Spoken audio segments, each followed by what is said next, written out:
بسم الله والحمد لله والصلاة والسلام على رسول الله أما بعد فيقول المؤلف رحمه الله رحلته إلى الشام المرة الثانية. L'auteur rahimahullah dit son voyage vers le Cham la seconde fois.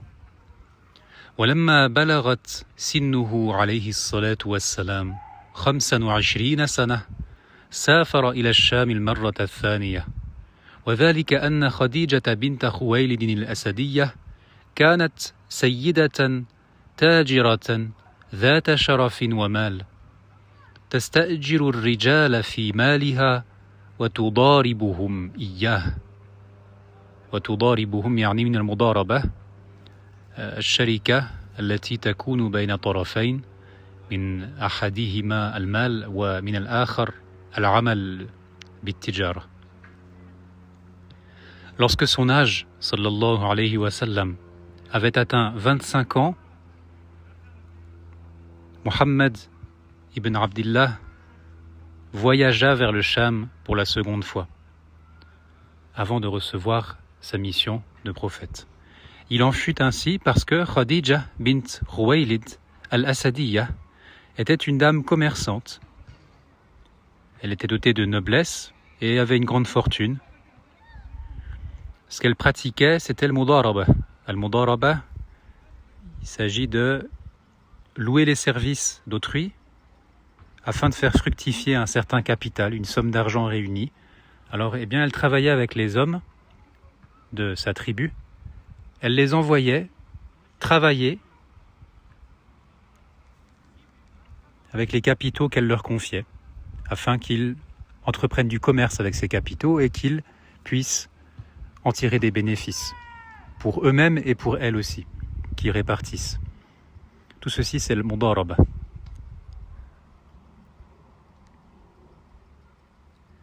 فلما سمعت عن السيد عن محمد ابن عبد الله يعني صلى الله عليه وسلم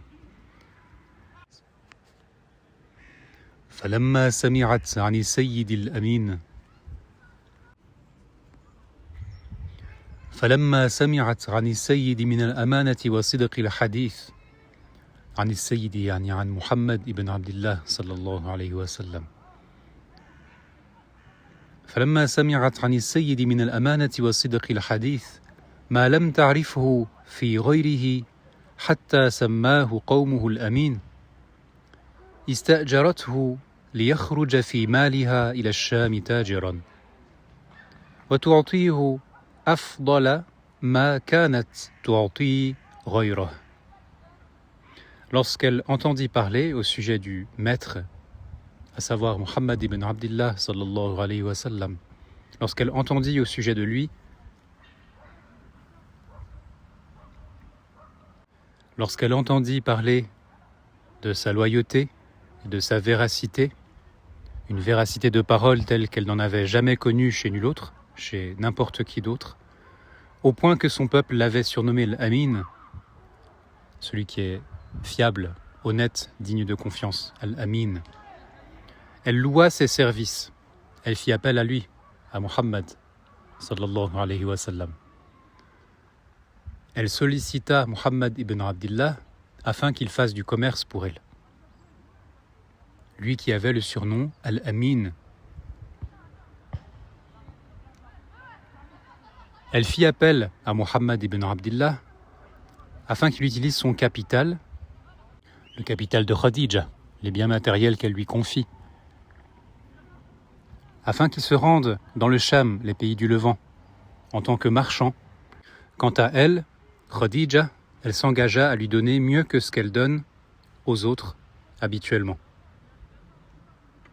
فسافر مع غلامها ميسرة فباع وابتاع وربح ربحا عظيما وظهر للسيد الكريم صلى الله عليه وسلم في هذه السفرة من البركات ما حببه في قلب ميسرة غلام خديجة.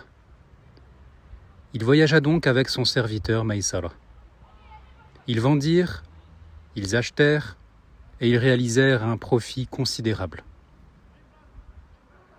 Et il se manifesta pour le noble maître, pour Muhammad ibn Abdillah sallallahu alayhi wa sallam, durant ce voyage, des bénédictions qui le firent aimer dans le cœur de Maysara, le serviteur de Khadija. Durant ce voyage, Muhammad ibn Abdillah sallallahu alayhi wa sallam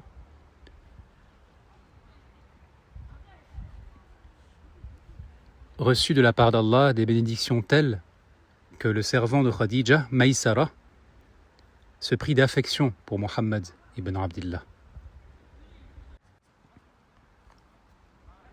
كانت خديجة امرأة حازمة لبينة شريفة مع ما أراد الله بها من كرامة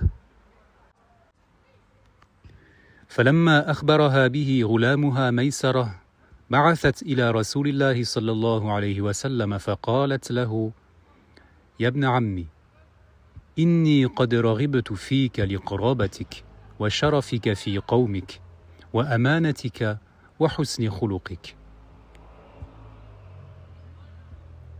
Khadija était une femme résolue, avisée et noble, outre ce qu'Allah a voulu pour elle comme honneur, en plus de ce qu'Allah avait choisi pour elle. Lorsque son serviteur Maysara l'informa de ce qu'il avait vu durant ce deuxième voyage de la part de Muhammad ibn Abdillah, Khadija envoya un message à l'envoyé d'Allah, sallallahu alayhi wa sallam. Ce message disait « Ô Ibn Ammi », littéralement « Ô fils de mon oncle, j'ai porté mon désir sur toi en raison de ta parenté avec moi, en raison de ta noblesse au sein de ton peuple, et en raison de ta loyauté et de la beauté de ton caractère. » Donc ceci est une invitation en mariage. وكانت خديجة يومئذ أوسط نساء قريش نسبا وأعظمهن شرفا وأكثرهن مالا كل قومها كان حريصا على ذلك منها لو يقدر عليه. Khadija était en ce temps-là, de par son lignage, mitoyenne au sein de sa tribu, à savoir que son ascendance était intermédiaire entre une ascendance assez standard et une ascendance élevée. Eh bien, la sienne était mitoyenne, centrale, moyenne. En ce qui concerne la noblesse, alors Khadija était la plus considérable d'entre les femmes de Quraysh.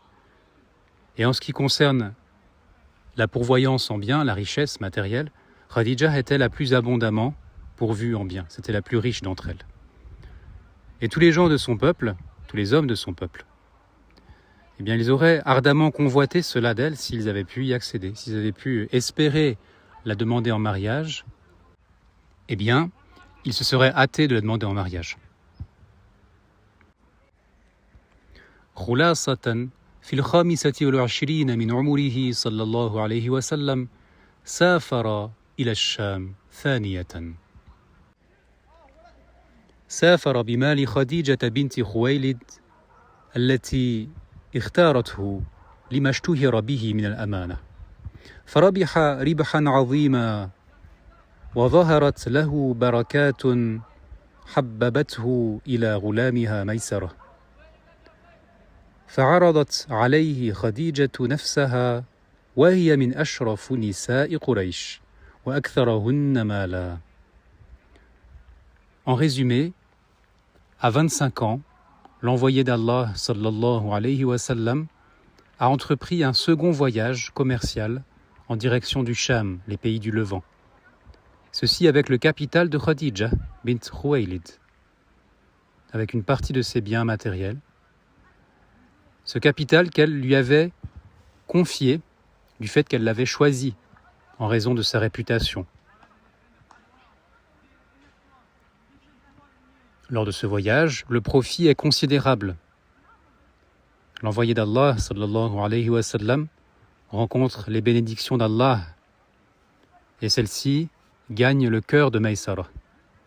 Maysara se prend d'affection pour Muhammad ibn Abdillah. Maysara, le servant de Khadija. Maysara informera Khadija de ceci, ce qu'il a vu de la part de Muhammad ibn Abdillah. tandis que Khadija comptait de parmi les plus nobles femmes de Quraysh et était la plus fortunée des femmes de Quraysh. Et c'est alors que Khadija lui exprima elle-même son désir de l'épouser, épouser Muhammad, l'envoyé d'Allah sallallahu alayhi wa sallam.